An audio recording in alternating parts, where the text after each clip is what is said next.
Welcome to the Lock Shop with Nielson and Hustler, powered by Coolbet Canada.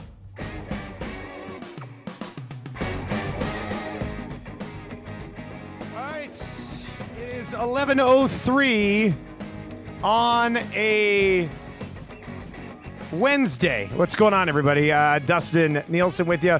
Hustle be by shortly as well. It is the Lock Shop, brought to you by our great partners over at Coolbet. If you've not yet signed up for an account at Coolbet, please do enter the code LOCKSHOP. When you sign up, you get a 100% deposit bonus on your initial deposit up to 200 smackaroos. I see Jake from Coolbet. Jake in first today over on YouTube on the old Nasty Chat. Nice work, Jake. And Zacticum, who's sitting right here. He was second today, so that's big as well, I guess. All right, you hit us up over there. Hammer the thumbs up. If you've not yet subscribed to Edmonton Sports Talk's YouTube channel, we would appreciate it. If you're listening on TuneIn, iHeart, or at edmontonsportstalk.com, please tell your friends how easy it is to consume our content. And, of course, you can text us anytime during any of our shows at 780-218-9999. We'll get into more on the conference finals today. Game one of the Eastern Conference final goes tonight. I've got our series parlay posted for the Edmonton series. We'll get into that as well. And let's bring in Huss, because we do have the Charles Schwab challenge that we will get to today as well, which, I mean, I'm 1 for 1. I didn't screw it up the first time, Huss, but there's no guarantees that I don't mix up Charles and Schwab again at some point. It just reminds me of the late, great Howie Schwab. Yes. The incredible Stump the Schwab. What a show. The greatest sports trivia show of all time. R.I.P. He passed just in the last few months, actually, an old ESPN legend. But yeah, we do have the Charles Schwab today, coming right out of the PGA Championship. Scotty Scheffler, and then everybody else. I'm looking forward to having Pat come on. We have to ask Pat if there is ever in Coolbet history been a favorite as short as Scotty Scheffler is. I mean, he's plus 275. To put this in perspective, like when John Rahm was playing the Mexico Open a couple years ago, he went off at I remember that 500 or 550 in a field of nobodies. In a field of nobodies, right? Like it was like John Rahm and pretty much nobody else. Yeah, and I mean Scheffler's got Morikawa, Homa, Spieth, Finau, English, Harman. It's wild. It is wild. But yes, we're gonna get into some picks, and Pat's made a great suggestion. A little Lock Shop partner parlay with each one of us selecting a head-to-head banger. I got mine locked in for number one as well. You got yours as well? For the first round. I know where I'm going to go. Yeah, I've got my guy in already. So we'll see. Mark already over on the Nasty Chat says Morikawa redemption. He needs to make up for last week's round 4. Just a sneak peek. He's on my card this week. We'll get into that a little bit more. Interested to see where the guys go with us and P. Greggy. Pat will be by in about 20 minutes time. Matt, I have to tell you, just going back to Stump the Schwab, were you ever not just stunned by the knowledge that guy could pull out of nowhere? Like it was, I know you expected it, but still when he did it, I was like, no way, this is nuts. You know who is like that? Now, maybe not for all sports, but pretty damn close. Frank the Tank. Oh, really? Barstool fame. Is he? Dude, Frank got noticed by them trying to pitch his sports encyclopedia. And it basically, I think he just went and logged the history of sports, of every league, of every team on this website. It looked incredibly amateur, but the information was incredible. I saw a video of him. They just said, hey, Frank, tell us every World Series winner for the last 100 years. And he just basically went in order. He is he's more than just a guy that yells at the Mets and goes on walks. He is a true one. But yes, back to Stump the Schwab. It truly was the best and most fun, but most incredible sports trivia show. It was very, very difficult, almost impossible to truly stump the Schwab. And these sports networks that, have their good-looking people as their fronts. Yeah. There's always a lot of legit sports nerds behind the scenes, or at least there was before everyone got fired. I'm not sure if anyone is still left in those newsrooms, but a lot of talented people like that, and it was just cool that he got a chance to show off what he could do. If you're wondering what we're talking about, I'm sure you can probably go to YouTube and just put in Stump the Schwab and check out some old episodes. YouTube has everything at this point, so I would be shocked if we're on it. It has everything, so you can definitely find that content as well. Nielson and Huss with you right here on The Lock Shop. Pat Gregoire from Coolbet will be by. We'll get into some golf stuff. We'll get his thoughts on both of these conference finals as well. Game 1 of the Rangers and Panthers goes tonight, Huss. It is right now -108 both sides. It's a pick-em between these two teams right now. All of the series player point props are up as well. I don't know if you had a chance to dabble in any of those. I've got that parlay already set aside for the Oilers series. We'll get to that as we transition over to that series. But Florida and Panther tonight. Since we last talked, I feel like I've been leaning away from the Panthers and heading towards the Rangers for an official play in this series. And the value, we've talked about them, is pretty damn good here as well. But have you dove into any of these player props or anything for the series, Huss? I have not yet gone in. We can kind of go through. I'll kind of let you know what I like and what I don't like. Just before we do get to that, just a quick note on last night. First of all, and it's a good thing Jake is not on today and Pat is, because Jake had, the positive was it was Looney Dog night and Jake had 3 or 4 confirmed that he tweeted out. But holy smokes, the Blue Jays, you get shut out at home by the 13 win or whatever they are, White Sox. That's ugly. That is ugly. But man, the Boston Celtics dodged a bullet last night. They should not have won that basketball game. And we hit both our picks. I had Pacers plus 10.5. You had the over, and I had the Halliburton over 3.5 threes from the morning. And so you got that as well? he went 6 for 12 or something. Like that's going to be an auto play for me until they move the line. But the Pacers, I mean, if you had any chance in this series, man, you had to lock down that game. I mean, some self-inflicted wounds on turnovers in the final 30 seconds. I'm with my man LeBron James on do not allow them to shoot the 3 in that spot. Foul them immediately. Send them to the line. Don't give them a chance to tie that game in that situation. And they just sort of started to continue to unravel into overtime. But they were in such a good spot. And I don't even know if the Celtics really, I mean, obviously a huge shot from Brown, but they should have never let him get it off. But Halliburton, as good as he was offensively, man, just a couple of boneheaded plays with the basketball. Yeah, that was one they couldn't let get away. And certainly if you were playing like the over 5.5 games or something like that, like I don't know whether they're getting another chance like that in Boston. And we'll see whether they can actually hold serve a couple times to give us a series that goes longer than 5 games, which is what Boston's played the entire time. One other quick basketball note tonight. Well, actually from last night, I watched a lot of hoops last night, not very much of the NBA game. You were watching the CEBL, weren't you? I was tuned into the Edmonton Calgary game. And I'll tell you what, shout out to the fans in Calgary. They worked very hard. Wow. They beat our record of most attendance for a game. 12,600. So that will be hopefully broken later on this year by the Winnipeg Sea Bears. But man, the CEBL game is fun. I mean, this is a not spawn hashtag, but if you haven't been to one of these games, like get out and see it. And I know you guys are putting the Stingers games on. Yeah, we're going to have a bunch of Stingers tickets to give away and stuff too. So yeah, it should be good. It is. Like, listen, the product is great. And I was just noticing at Coolbet, it's not quite in the margin, but if you click on basketball and go to Canada, we've got odds for the CEBL. And the Sea Bears have loaded up. I'm telling you, like all the fan support over the offseason, kind of like the Bombers. Guys want to come and play in Winnipeg. This team is stacked I see Niagara River Lions are the favorite to win the CEBL championship at plus 325. Sea Bears are next at plus 375. And I'll say this, the Edmonton Stingers were the Sea Bears' nemesis last year.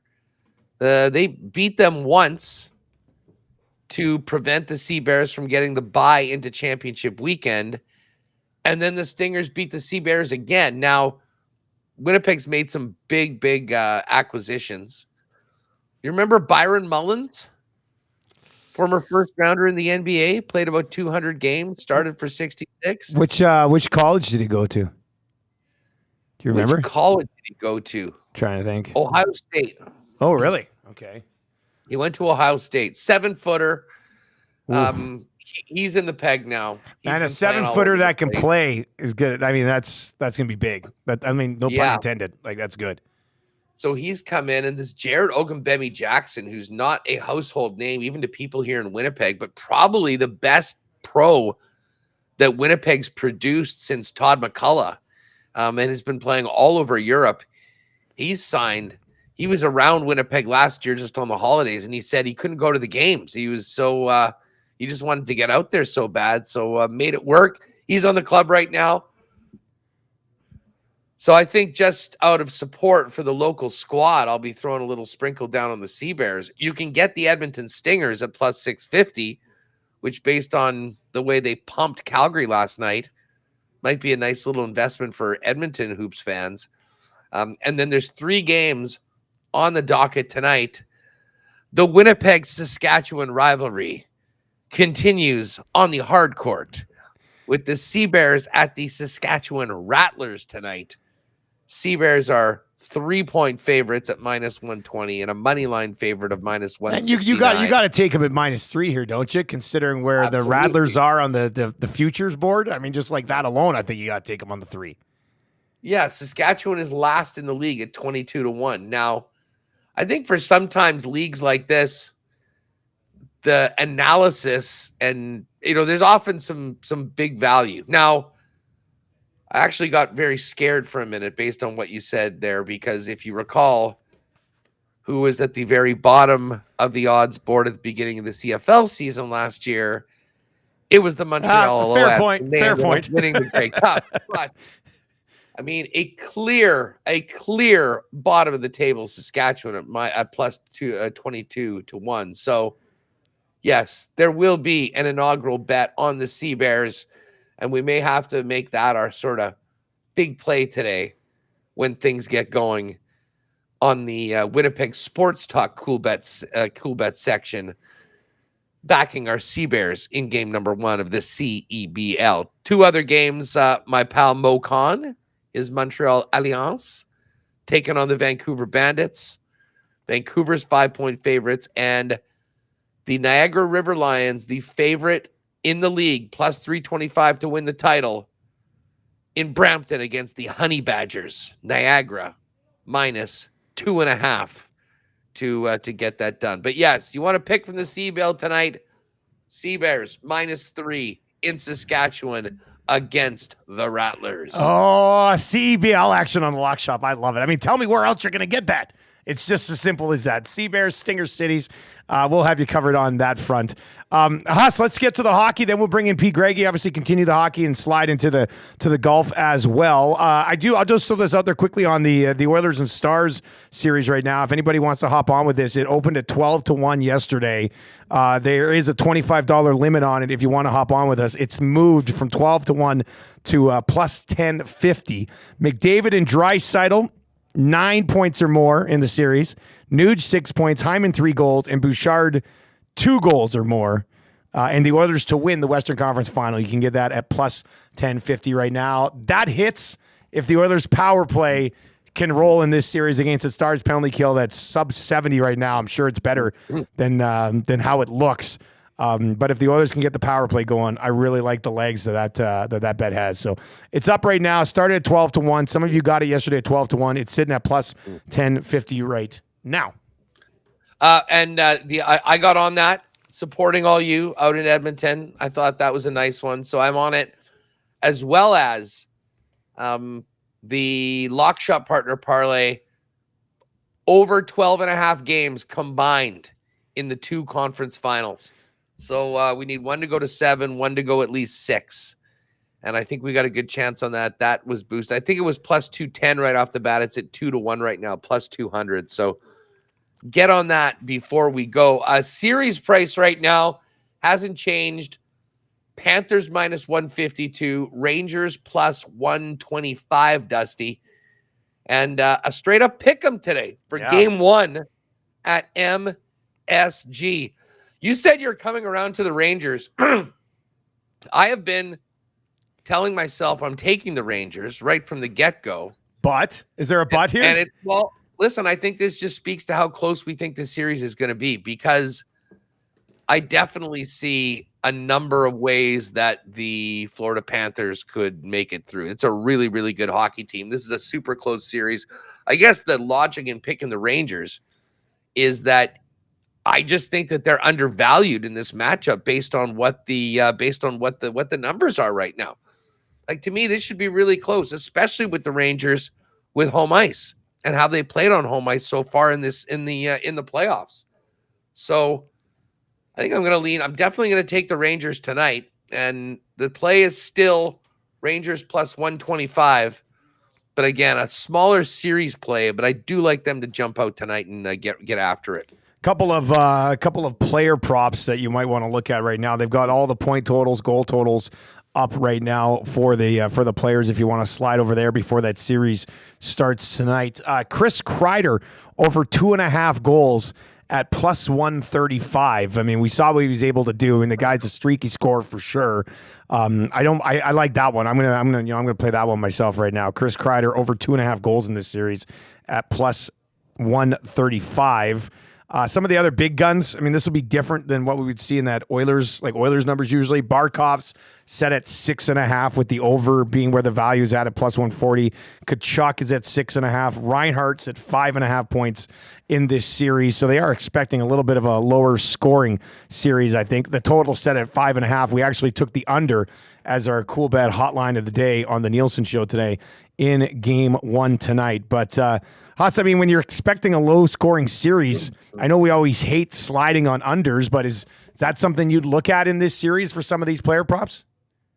Yeah, I mean, I think there's a couple unders you could probably lean on, although it's a lot more fun to bet the over. And when you look at some of these options, I mean, hell, Barkov.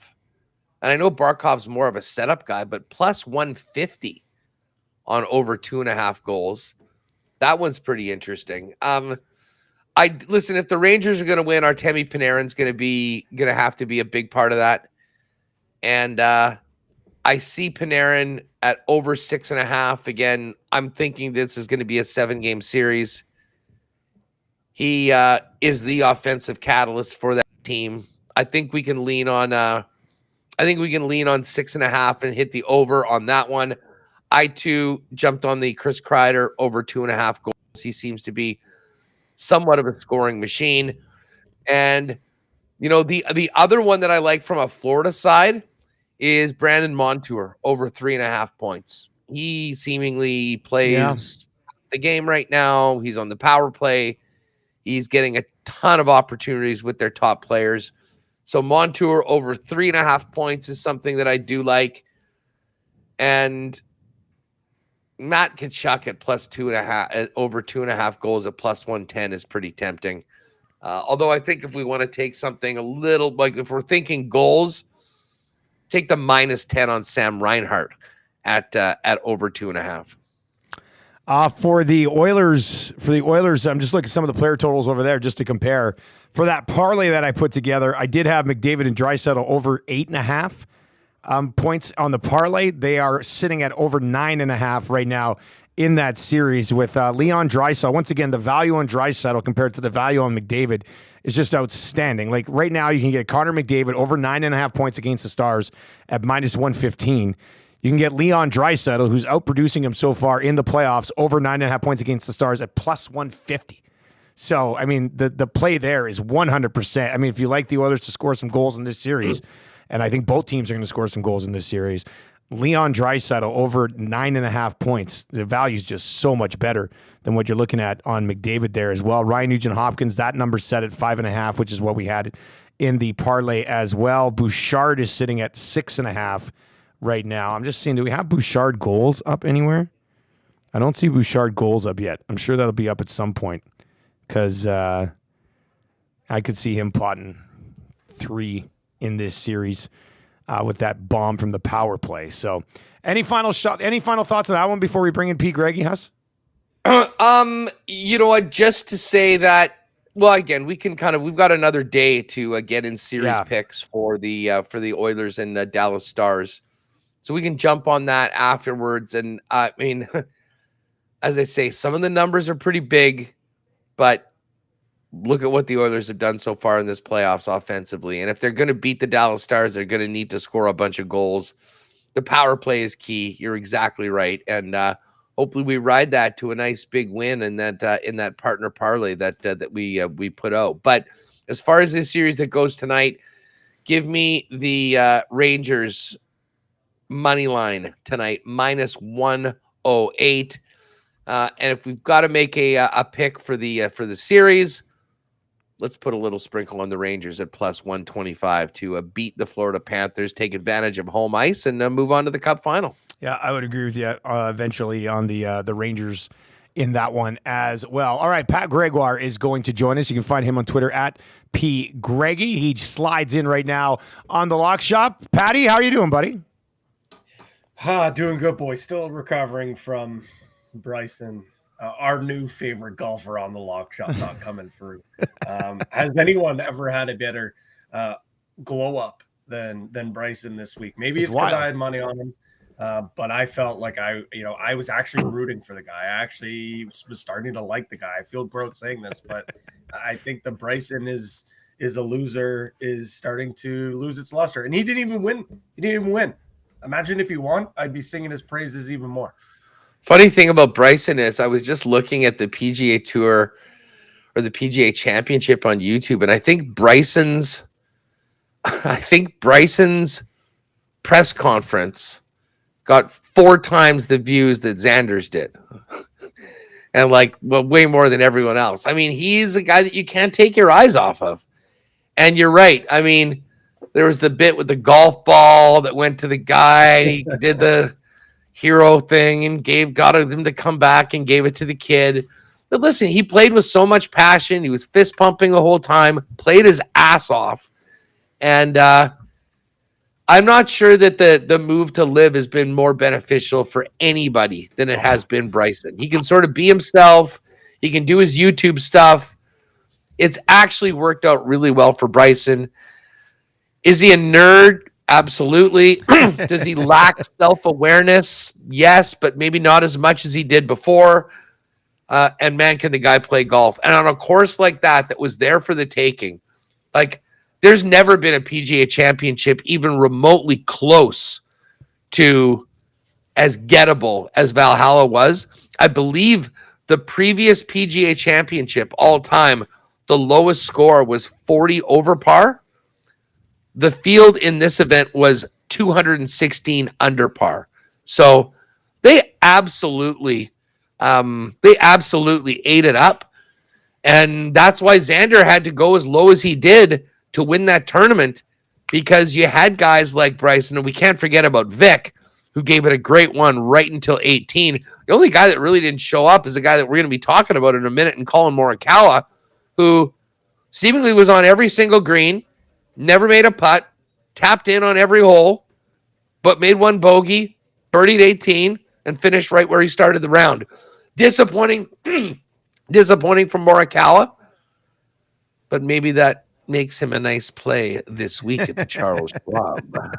That's the one way to look at it. The whole time you're talking there, House, I was just saying,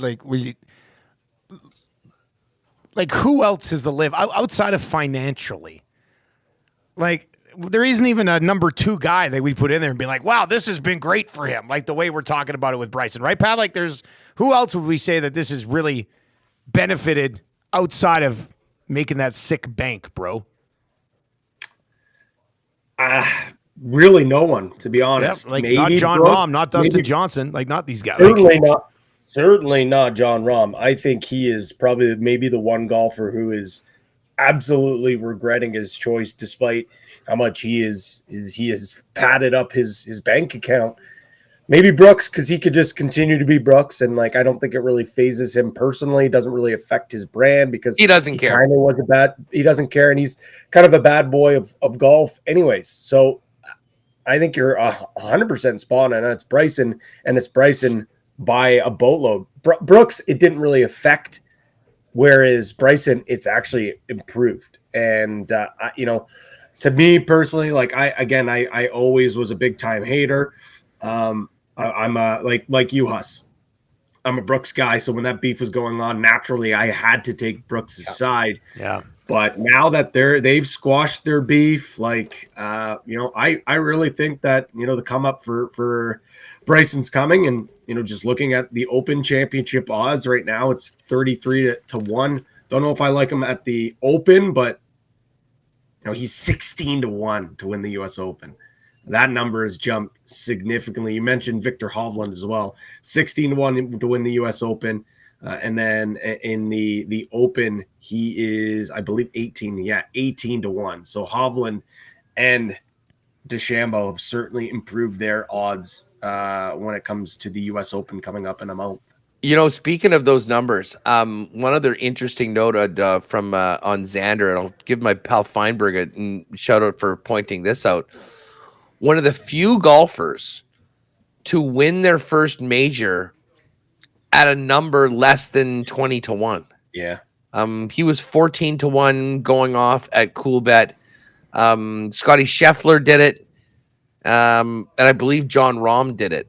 But other than that, for the most part, most of the guys get their first major when they're, 25, 40 to 1, sometimes bigger. But we knew that this day was coming at some point. And hey, for Xander, he just doesn't have to deal with that narrative anymore.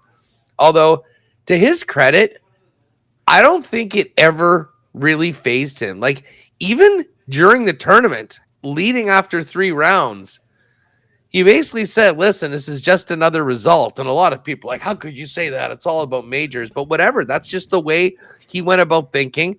Focus on your next shot. It's boring, it's cliche, but control what you can control in the next one. And he did such a great job of that, despite a real push from Bryson and Vic, who I think is now the guy, best player without a major.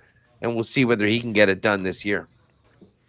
Oh, we are on this path, Pat. We're going to run your thoughts in the conference finals before you leave today, but let's continue right into this next event to try to snag another winner here as well. P. Greggy, as always, and one of the things we will do, this is your thought, we're going to put together a round 1 parlay, and then we'll put together like a top 20 parlay as well. But let's just find out who's on the board for Pat Gregoire this week.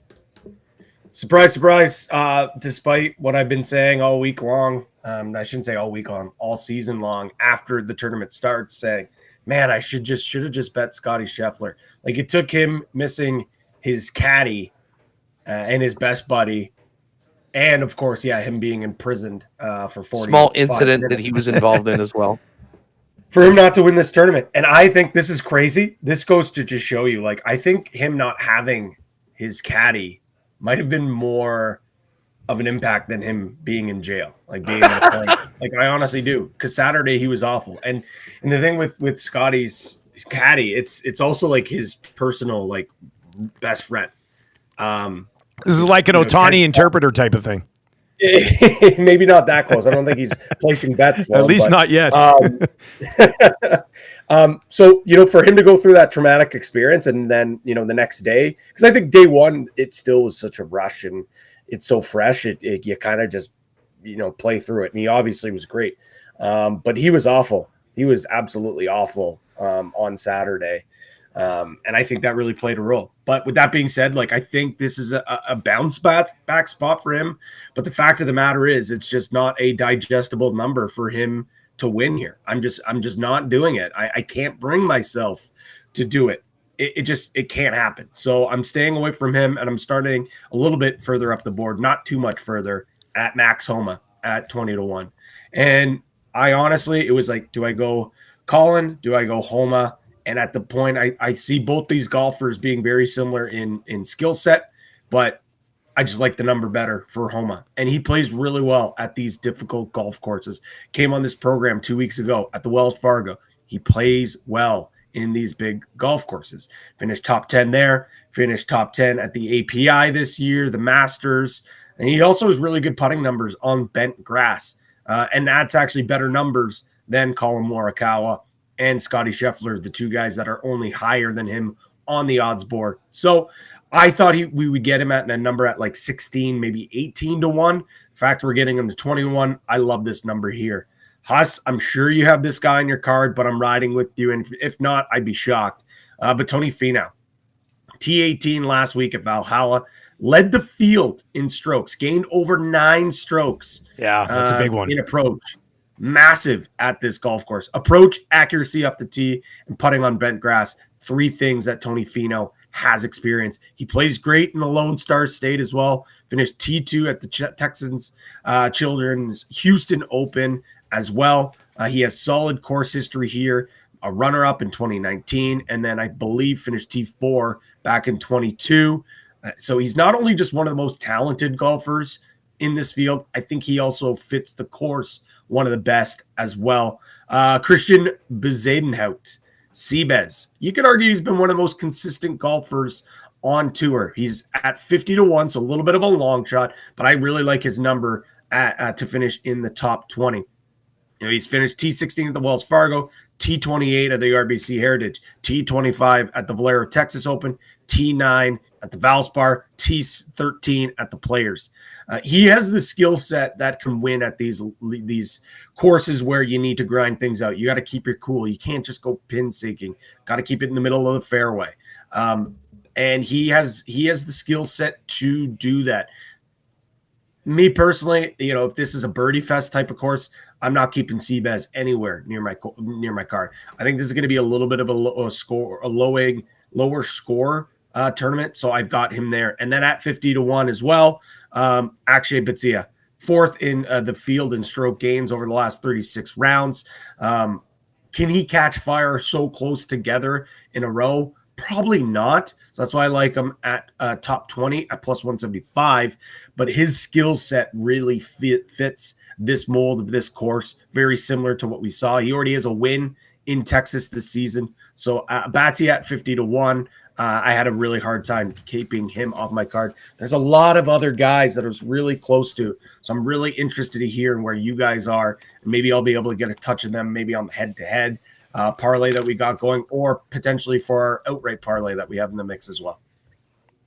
Haas, you're muted. Patty, I got to ask you, though. Plus 275. Is this the shortest favorite in Coolbet golf history? Like, I mean, it has to be. Who else would have been there? Like, remember when Rahm was playing in the Mexico Open with a bunch of Uber drivers and other guys? I mean, basically just a bunch of guys. I mean, I'm obviously exaggerating, but it was Rahm and then everyone else.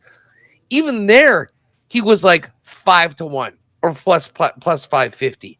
Like, these Scheffler numbers we've been getting are unlike anything we've ever seen. Like, was Tiger ever even plus 275 in full field PGA Tour events? I doubt it.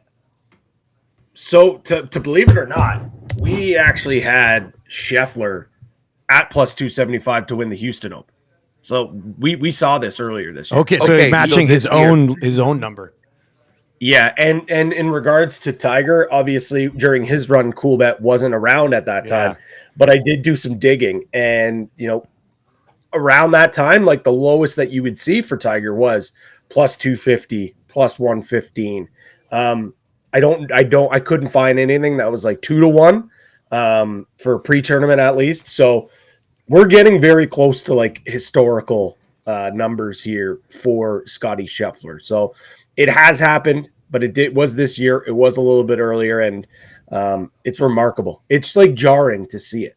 It's really jarring to see it. And until it comes back up to like 4, 5, I just don't know if I can bring myself to do it, even though I know there's a really damn good chance he could win this thing. Yeah, no, there will be no golf outrights at plus 275. I always feel like I'm on the wrong page, and I refresh it. I'm like, oh, what's this? This is for something else. So I see plus I have a tough time live betting a leader going into the final round with a couple stroke lead at plus 275. I mean, depending on who they are. You broke it down. Listen, I'm staying away from Scotty for obvious reasons. It's the number, and the number is it. I know there's a lot of people that like Colin Morikawa, and I sort of do too. But I mean, just like, it doesn't matter where you are. If you are not rolling the ball well on the greens, it's tough to win. And it's not like there's not a number of other really solid players in this lineup, even if Scheffler isn't there at the end. So the 12-1, a little much from Morikawa. I'm out on Spieth. I did consider Max, but I'm going to start it off with Tony. And listen, Tony, I'm stunned. You can say the same thing about Finau, frankly, that you can say about Morikawa. He could not sink a putt.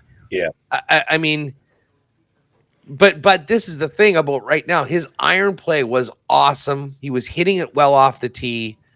That could turn around. Now, he's 28-1 as opposed to Morikawa being 12-1.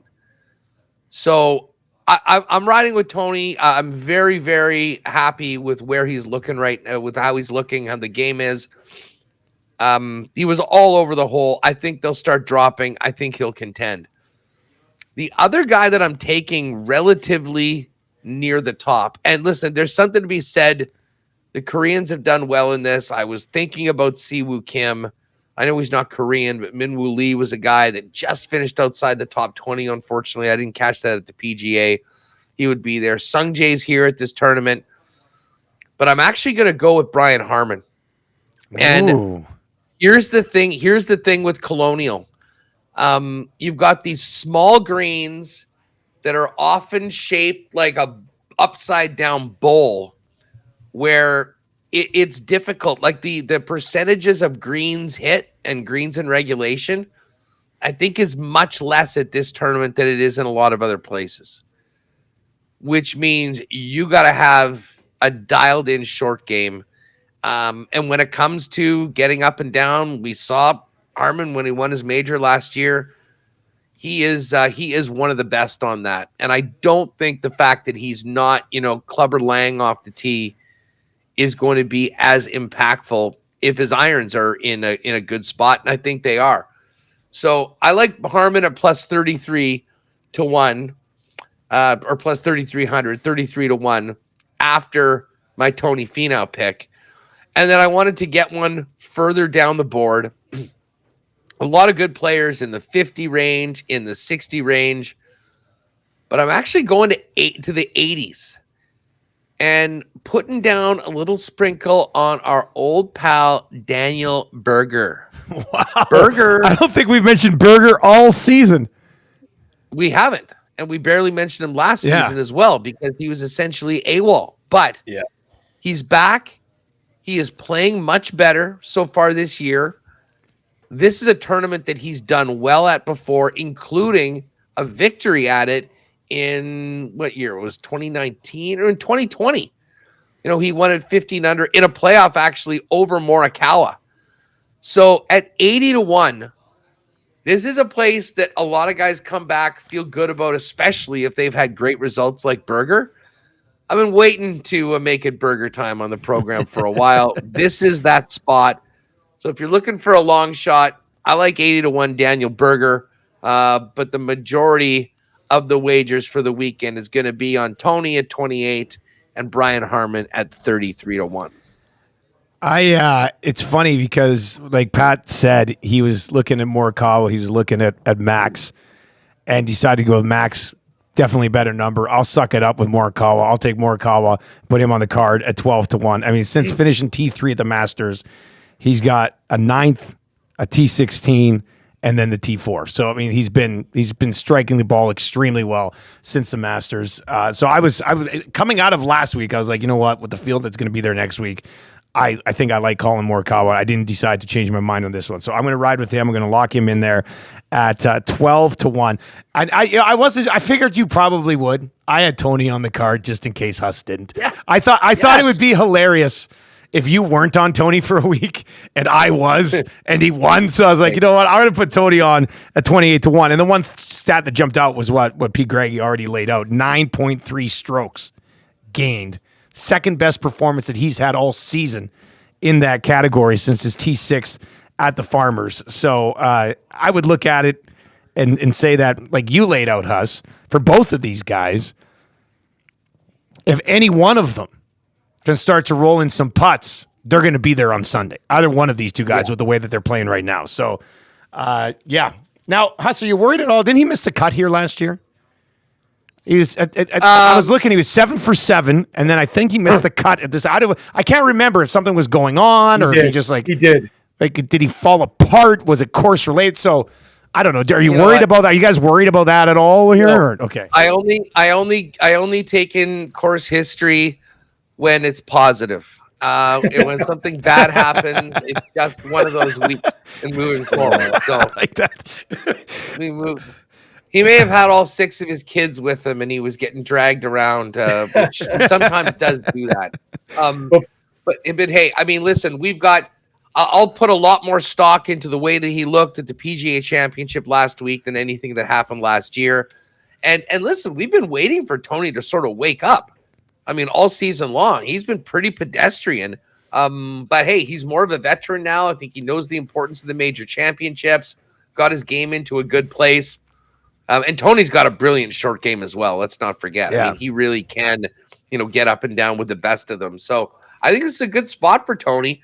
And I hope that he can just carry it over and have a little bit more luck on the with the flat stick. Before we get building these two parlays, just quickly want to let you guys know, because I do know people want to get a piece of Scotty, but just with the numbers, it's so crazy. So we decided, and I wanted to bring this up, make sure they were up, and they are up. In the exclusive tabs, you can see all of them here, but we have some Scotty Scheffler specials. For him to win wire to wire, 16-1. For him to win by 2 or more strokes, plus 325. For him to win by 3 strokes or more, plus 500. Or for him to win by 4 strokes or more, plus 700. Wild to see these numbers, but if you do believe that Scotty's going to roll and he's going to win here, at least you could get a little bit of a bigger number for him to win in some sort of dominant fashion.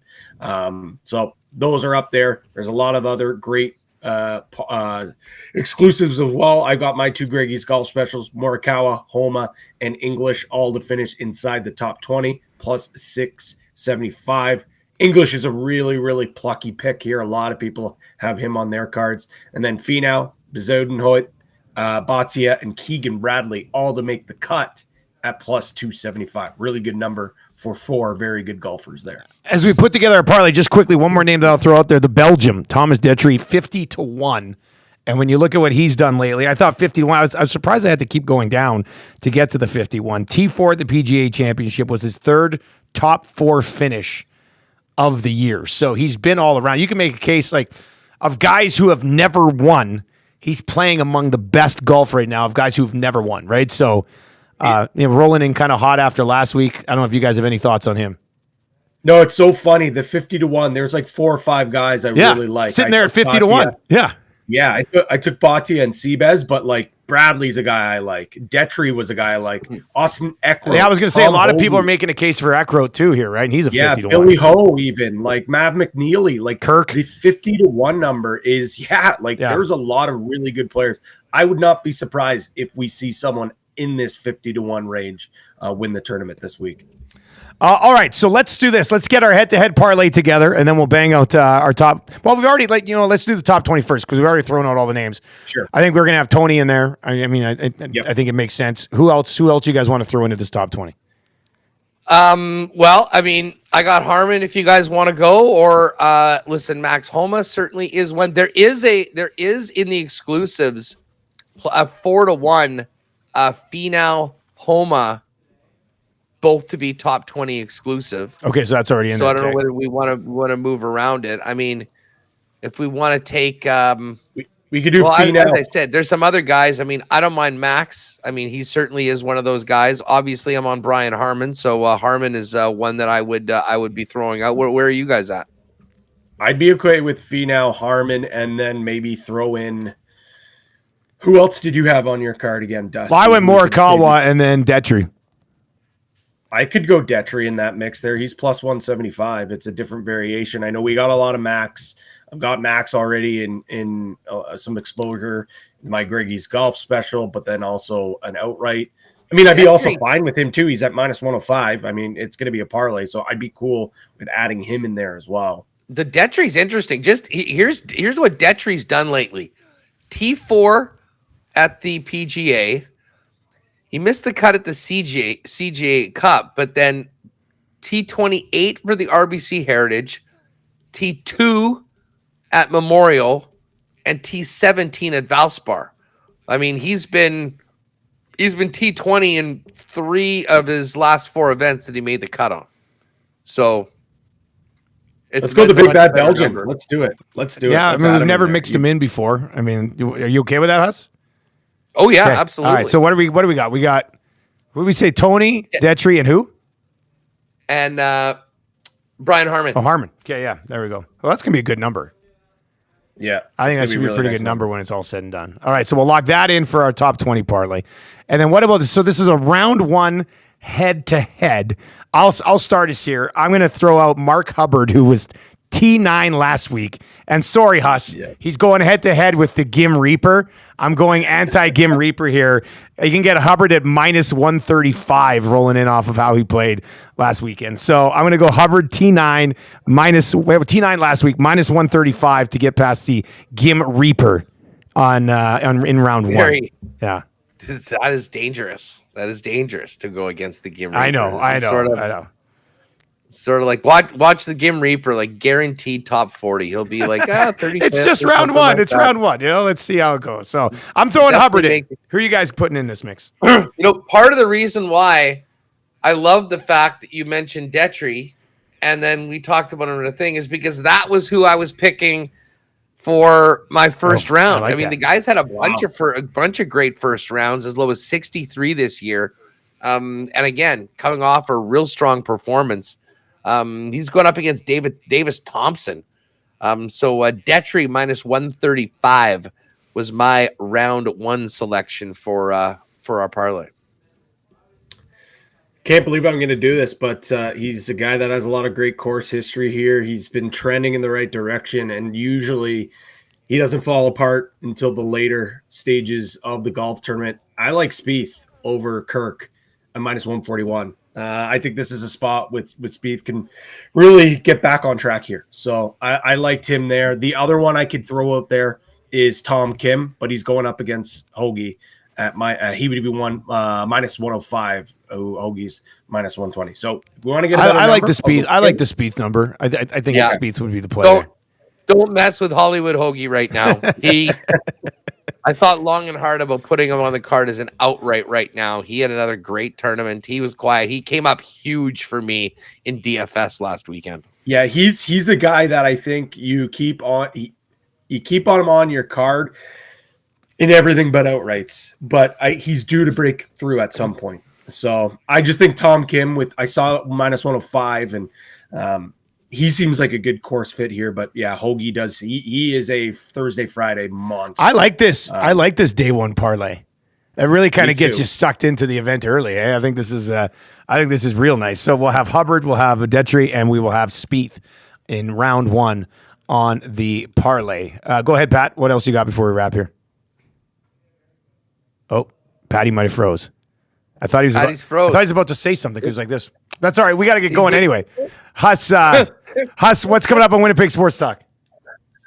Oh, we got lots. Actually, speaking of golf, our good friend Aaron Cockerell is going to join us from Belgium before he tees it up at the DP event. Wow, that's a good sign for the Detry pick. He's from Belgium. What are the odds of this? You know what?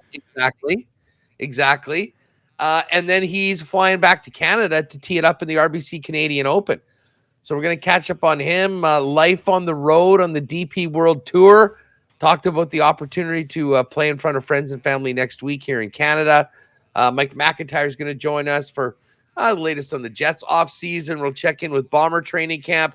And with the Sea Bears playing their first game tonight, Joey Slattery is going to come by and get his thoughts on the squad that Mike Taylor's put together. Say what's up to Joey for us. He was here in Edmonton. We all know Joey very well. So the Slat man, great dude. Has he got a big beard now? Is he a big beard guy now? I mean, he's not. It's not a huge beard. Yeah, but he's beard guy. Yeah, you know, like he's not like a. He doesn't rock the strap like you, but you know, he's a more traditional, you know, mid-30s guy look. Yeah. All right, that's going to do it. Huss, you go have a good show. I'm going to wrap up with a couple of notes here, and we'll talk to you tomorrow, man. Right on. Take it easy. Good luck, everyone. There you go. That is Huss, Winnipeg Sports Talk, coming up here right away over on Huss's Winnipeg Sports Talk channel. And, of course, we're rolling along here on the Lock Shop. The Great Outdoors Comedy Festival is coming to Edmonton with a hell of a lineup this year. Shane Gillis and Andrew Schultz on Friday, Kevin Hart on Saturday, and then Bert Kreischer and Whitney Cummings on Sunday. Just a fantastic lineup of comedians. If you like to laugh, and I hope you do, we have a VIP table. These are sold out for the Friday night event.